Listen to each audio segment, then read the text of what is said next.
We're live from New Delhi. You're watching DD India Live, India's voice to the world. I'm Nipakshi Khurana. Coming up in the next 30 minutes. India will host Russian President Vladimir Putin for bilateral summit with Prime Minister Narendra Modi, set to strengthen the special and privileged strategic partnership.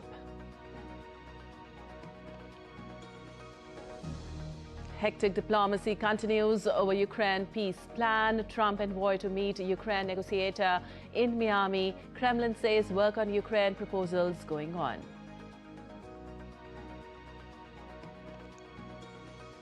U.S. military activity surges in Puerto Rico even as Venezuelan President Maduro confirms call with Trump, terms the talks respectful and cordial. And in the second ODI, Virat Kohli and Ruturaj Gaikwad's ton fails to deter South Africa as Proti successfully chased record total of 358 runs to level 3-match series 1-1.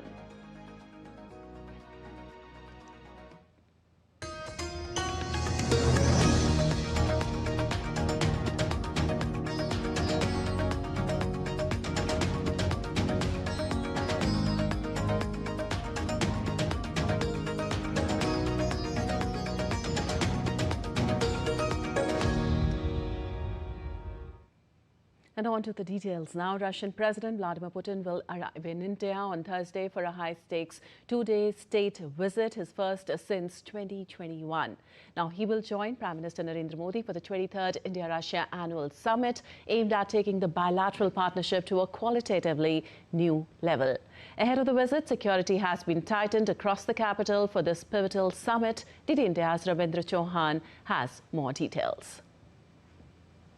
Ahead of his high-stake two-day state visit to India, Russian President Vladimir Putin said on Wednesday that Moscow aims to elevate cooperation with India to a qualitatively new level with deeper economic engagement. We aim to elevate cooperation with the People's Republic of China and the Republic of India to a qualitatively new level by strengthening its technological component. We have numerous joint projects in energy, industry, space, agriculture, and other sectors. We will also discuss these topics in detail during the upcoming visit to India with Prime Minister Narendra Modi, including increasing imports of Indian goods to our market. Cooperation between India and Russia spans various key sectors like defense, trade, energy, nuclear energy, space, science and technology, culture and education. The two-day visit will include bilateral talks and a business forum focused on trade, energy, defense, space and agriculture. This is the 23rd summit. That means both the sides at every level have invested a great deal of political capital in taking it forward. I still remember that when he had come here in December 2021, at that time, the conflict had not started, but the tensions around Ukraine were going on. And Mr. Putin was on Indian soil for barely 4 hours. But still, he invested that much of time, effort, energy to come, basically to send out a message that this relationship is very important for Russia. India and Russia share a long-standing trusted partnership elevated to a special and privileged strategic partnership in 2010. This year's summit will review the full range of bilateral cooperation. Defense ties remain an important area in the bilateral relations, with joint R&D and cooperation under Make in India. Both sides also coordinate closely on multilateral forums like the UN, G20, BRICS and SCO. India advocates reform in the SCO, including designating English as an official working language, while SCO regional anti-terrorist structure continues to be crucial in counter-terrorism cooperation. Government-to-government ties remain strong with frequent leader-level meetings and phone calls. Regular ministerial visits reflect sustained momentum in bilateral relations. Putin's visit is being viewed positively across party lines in India, with opposition leaders also welcoming it with optimism. Congress leader Shashi Tharoor said the visit is extremely important. We talked for a long time about strategic autonomy. We have to preserve our negotiating space.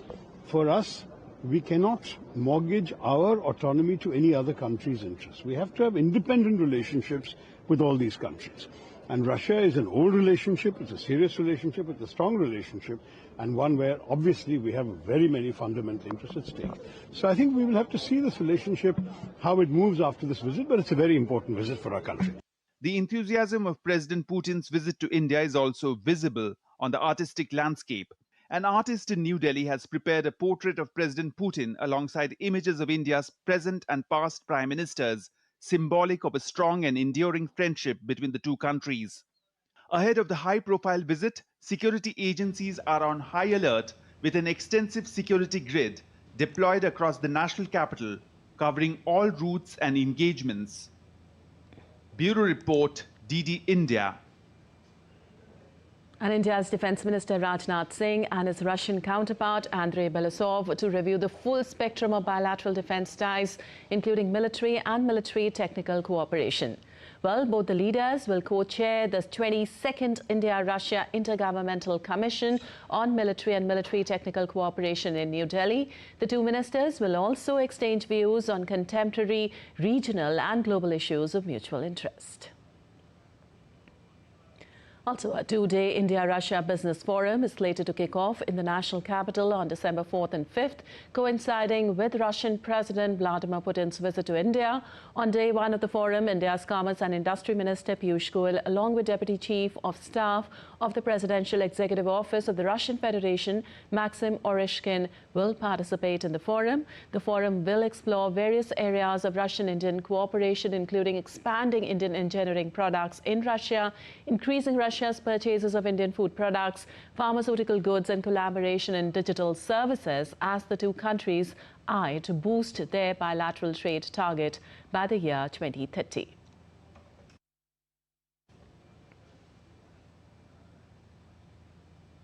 And Sri Lankan President Anurakumala Dissanayake has expressed gratitude to Prime Minister Narendra Modi for India's timely assistance following the devastation caused by Cyclone Ditwa, describing the support as a sign of the close and enduring relationship between the two countries. In a social media post, he said, and I quote, "I express my sincere appreciation to Prime Minister Narendra Modi for his message and for India's steadfast support to Sri Lanka following the recent adverse weather. India's prompt assistance under the Sagar Bandhu initiative underscores the depth of our partnership and the enduring goodwill between our nations," unquote.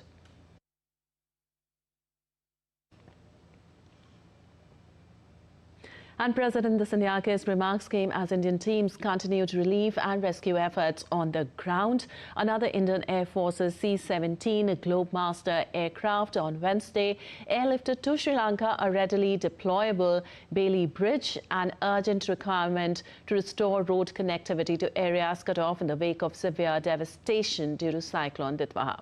This modular bridge can be deployed in hours at locations where existing bridges have been washed off or damaged in the floods, allowing trucks, ambulances and others carrying essential aid to reach. Now, it will also help restore road connectivity in the areas cut off in the wake of cyclone. The aircraft also brought in 500 water purifiers and 22 personnel, including engineers and doctors, to strengthen the relief efforts. While AIAF's Mi-17 V5 helicopters carried out sustained missions, delivering 9 tons of relief material and rescuing 3 survivors from the affected areas. Also, with unwavering commitment, determination and compassion, India's National Disaster Response Force teams continue life-saving operations in Sri Lanka. The teams are on the ground in Badula, working through a painstaking and complex process to retrieve those buried under the landslides.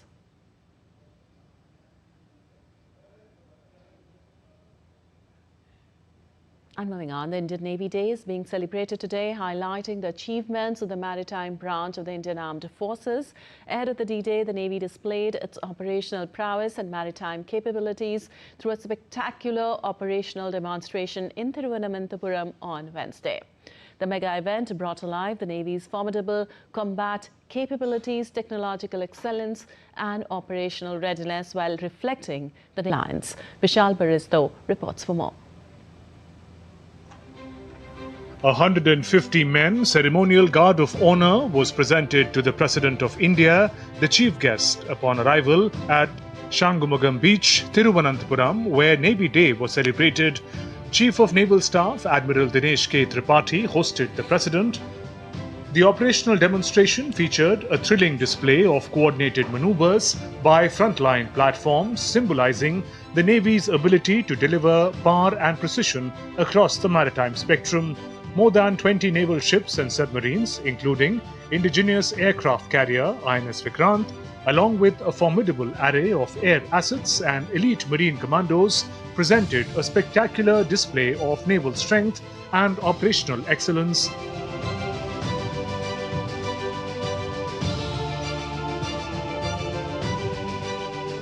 Operation Demo 2025 underscored the Navy's maritime excellence and its steadfast role as a reliable force that inspires confidence, builds partnerships, and upholds collective security in the oceans, a role that aligns with India's commitment to a free, open, and rules-based maritime order anchored in the vision of Mahasagar.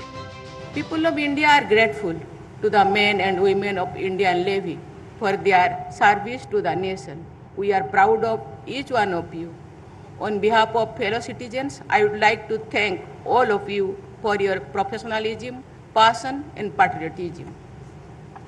I am happy to note that the Indian Navy is choosing various cities for operational demonstration on the Navy Day. It is a welcome step to provide opportunities to the citizens of various parts of the country to witness our Navy's excellence. The Navy Day marks an important day in the annals of Indian history, commemorating the Indian Navy's defining role in Operation Trident during the 1971 war. Over the decades, Indian Navy has grown from strength to strength, has stood firm and resilient, continuously evolving to meet the emerging challenges to the country's maritime interests. Navy Day is celebrated on 4th December each year to commemorate the daring and decisive attack of the Indian Navy on and off Karachi Harbour during the 1971 Indo-Pakistan War. This day also offers us an opportunity to pay homage to our brave warriors whose courage and supreme sacrifices continues to inspire us in service of the Navy and the nation. The event culminated with a beating retreat by Indian Naval Band and traditional sunset ceremony with illumination of naval ships.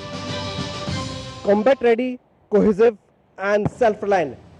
This is Indian Navy safeguarding the seas for a developed and prosperous Bharat. With cameraman Aniket and Manmohan in Thiruvananthapuram, this is Vishal Baristo for DD India. And the 4th Kashi Tamil Sangamam, celebrating the timeless civilizational connection between Tamil Nadu and Kashi, that is Varanasi, continues in full swing. Prime Minister Modi has extended heartfelt invitation to all to attend the Sangamam. Under the inspiring theme Tamil Karkalam, he reminded everyone that learning languages, meeting people and embracing shared heritage strengthens the spirit of Ek Bharat, Shresth Bharat, or One India, Great India. Also on Wednesday, chants of Har Har Mahadev echoed through the sacred corridors of Kashi Vishwanath, remembering the revered Hindu deity Lord Shiva. Students from Tamil Nadu joined in one powerful chant, one place, one voice, one spirit. Now, the air came alive with their shared devotion, reflecting the enduring bond that unites Tamil Nadu and Kashi. Kashi Tamil Sangamam 4.0 is a confluence where the world's oldest living language meets one of the world's most ancient cities.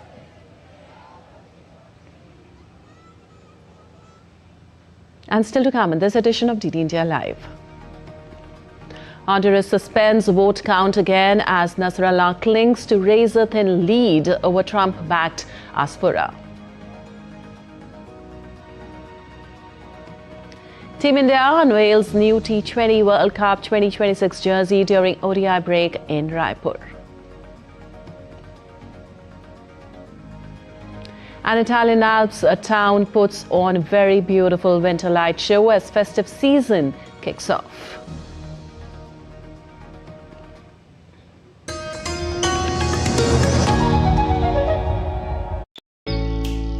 Jharkhand will mesmerize you with majestic nature, rich heritage and colorful culture. Johar. Johar. It fits perfectly. Thank you. Full workout ho gaya. Ready?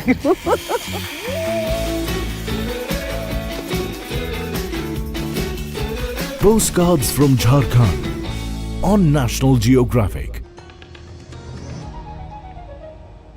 Welcome back. You're watching DD India Live. I'm Lipakshi Khurana, and moving on to the Russia-Ukraine conflict now. Even after weeks of intensive diplomacy, the path ahead for Ukraine peace talks is unclear. Though U.S. President has termed the talks between Russian President Vladimir Putin and U.S. envoys in Moscow as reasonably good. Also, the U.S. envoys Steve Witkoff and Jared Kushner briefed Donald Trump and Ukrainian officials after a thorough, productive meeting in Moscow. In some more meeting ahead, White House officials said Witkoff and Kushner would meet with the Ukrainian officials in Miami on Thursday. On the other side, Russian president accepted some U.S. proposals aimed at ending the conflict and was prepared to keep working to find a compromise. Also, Putin aide termed the talks as very useful, constructive and highly substantive. He concluded that compromise option was not found. Kremlin spokesman Dmitry Peskov also showed some optimism and disagreed that Putin had rejected the U.S. proposals. A leaked set of 28 U.S. draft peace proposals emerged in November, alarming Ukrainian and European officials who said they bowed to Moscow's main demands. Now, Putin last week said that the U.S. and Ukraine had divided up the initial proposals into 4 components. The exact contents have not been disclosed. And in the Oval Office, U.S. President said that the Russians very strongly want to make a deal to end the conflict in Ukraine. He said the details of the meeting cannot be revealed as it takes two to tango. I don't know what the Kremlin's doing. I can tell you that they had a reasonably good meeting with President Putin. We're going to find out. It's a war that should have never been started. It's a war, if I were president, we had a rigged election. If I were president, that war would have never happened. It's a terrible thing. But I thought they had a very good meeting yesterday with President Putin. We'll see what happens. He would like to end the war. That was their impression. Now, And Venezuelan President Nicolas Maduro on Wednesday confirmed he held a respectful and cordial phone call with U.S. President Donald Trump about 10 days ago, framing the conversation as a potential opening for diplomacy. Well, according to the reports, Maduro told Trump he was willing to leave Venezuela if he and his family received a full legal amnesty, including the removal of U.S. sanctions and the end of a flagship case before the International Criminal Court. Maduro also said that steps were being taken towards a respectful dialogue between the two countries. The call follows months of U.S. pressure on Venezuela, including strikes against alleged drug smuggling boats, threats of military action, and the designation of Cartel de los Soles as a foreign terrorist group. Meanwhile, the U.S. military is ramping up its presence in Puerto Rico, deploying Osprey aircraft and naval ships and additional personnel as Washington intensifies pressure on Venezuela. Now, the U.S. is also conducting joint training exercises in Panama as President Donald Trump expands his military presence in the Caribbean amid rising tensions with Venezuela. On Tuesday, 25 Panamanian personnel and 25 U.S. Marines gathered in the jungle to practice air ambulance drills, simulating the extraction of injured people. Over the past 3 months, U.S. troops have carried out at least 21 strikes on alleged drug boats in the Caribbean and Pacific. Some U.S. lawmakers, international organizations, and human rights experts have questioned the legality of the attacks, although the Trump administration maintains it has been operating within U.S. and international law.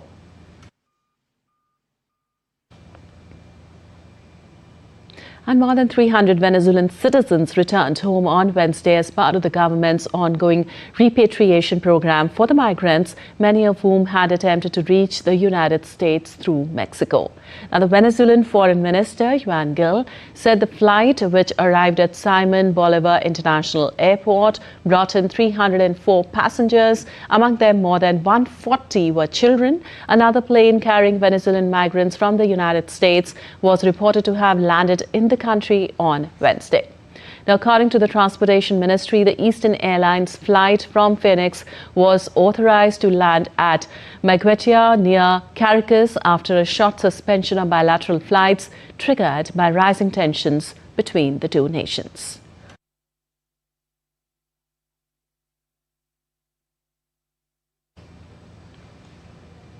And U.S. immigration authorities have launched an operation in New Orleans to arrest immigrants living in the country without legal status as part of President Donald Trump's ongoing immigration crackdown.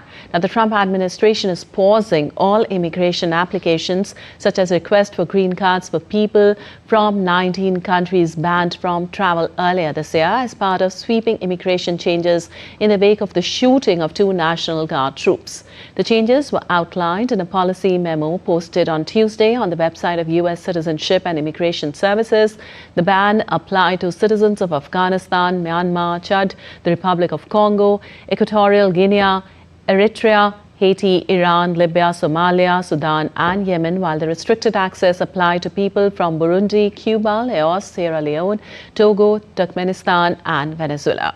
Now, the administration in June banned travel to the U.S. by citizens of 12 countries and restricted access for those from 7 others, citing national security concerns. And moving on, Honduras again halted the publication of official results in its presidential election as centrist Salvador Nasrallah maintained a narrow lead ahead of Trump-backed conservative Nasri Asfura. With 79.60% of votes counted, the Liberal Party's Nasrallah held 40.27% of support, less than 16,000 votes ahead of the National Party's Asfura with 39.64%. Rixi Moncada of the ruling leftist Liberal Party was well behind in third place with 19.01%. The tightly contested race has been marred by system delays and allegations of fraud, as well as the intervention from U.S. President Donald Trump, who strongly backed Asfura and alleged there had been fraud without providing evidence. And on to some sports news now. After a dominant batting display by India, setting a massive target of 359, the Proteas have responded in commanding fashion. India piled up 358 for 5, driven by Ruturaj Gaikwad's maiden ODI century and Virat Kohli's 53rd ton. KL Rahul added an unbeaten 66 to round off the innings. In reply, South Africa lost Quinton de Kock early, but Temba Bavuma and Aiden Markram steadied the chase. Markram's 9th ODI century anchored the innings, while Matthew Britske's fluent 68 and Dewald Brevis' half-century provided vital support. In the death overs, Corbin Bosch and Keshav Maharaj produced crucial cameos to seal the chase. The Proteas triumphed by 6 wickets, labelling the series at 1-1. And Team India unveiled their new jersey for the T20 World Cup 2026 during the innings break of the second ODI against South Africa in Raipur. Former captain Rohit Sharma, the tournament's brand ambassador, and young batter Tilak Varma revealed the fresh design. Also, the World Cup, co-hosted by India and Sri Lanka, begins on February 7th with the final on March 8th. Suryakumar Yadav's side will open their campaign against the USA in Mumbai, aiming to make a strong statement in front of home fans. And a spellbinding light show remains talk of the Italian town of Brixton, marked the 10th anniversary of its winter light shows.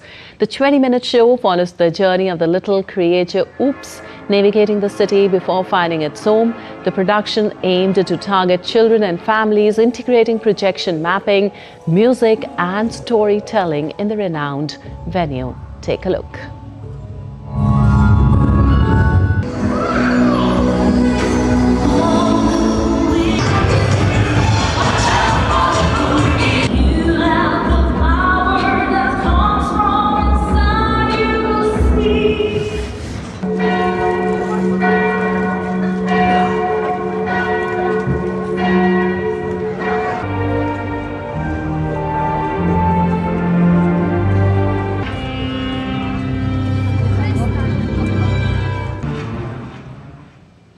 All right, that's all for this edition of DT India Live. But let us know your thoughts on the news of the day. For those on the go, you can get all the latest news and updates from India across the world on the DT India mobile app.